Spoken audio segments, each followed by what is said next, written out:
একেবিএইউতে ভর্তি মেলার সময় বাড়ল। সবাইকে শুভেচ্ছা। আপনারা দেখছেন দৈনিক শিক্ষা.com। সঙ্গে আছি আমি শারমি সুলতানা। খুলনা খান বাহাদুর আহসানুল্লাহ বিশ্ববিদ্যালয়ে স্প্রিং 2026 ভর্তি মেলার সময়সীমা আগামী 31 জানুয়ারি পর্যন্ত বাড়ানো হয়েছে। গত 7 জানুয়ারি থেকে শুরু হওয়া এই ভর্তি মেলার শেষ দিন ছিল আজ। শনিবার খুলনা বাহাদুর আহসানুল্লাহ বিশ্ববিদ্যালয় থেকে পাঠানো এক সংবাদ বিজ্ঞপ্তিতে এই তথ্য জানানো হয়েছে। বিজ্ঞপ্তিতে আরও জানানো হয়, ভর্তি কমিটির আহ্বায়ক ডক্টর মোহাম্মদ মঈনুদ্দিন ভর্তি মেলার সময় বৃদ্ধি এই তথ্য জানিয়ে বলেন, ভর্তিচ্ছু শিক্ষার্থী ও অভিভাবকদের অনুরোধ সহ সার্বিক অবস্থা বিবেচনায় এই সময়সীমা বৃদ্ধি করা হয়েছে। এবছর ভর্তিচ্ছু শিক্ষার্থীদের জন্য 60% পর্যন্ত ছাড় দেওয়া হচ্ছে। একই সাথে জিপিএ 5 প্রাপ্তদের জন্য রয়েছে সম্পূর্ণ বিনা বেতনে পড়ার সুযোগ।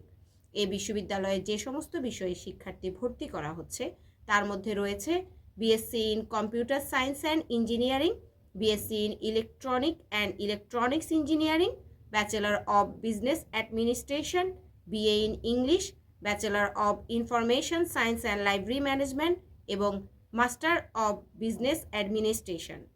বিস্তারিত দেখতে পাবেন শিক্ষা বিষয়ক দেশের একমাত্র পূর্ণাঙ্গ ডিজিটাল পত্রিকা দৈনিক শিক্ষা.com-এ। ধন্যবাদ।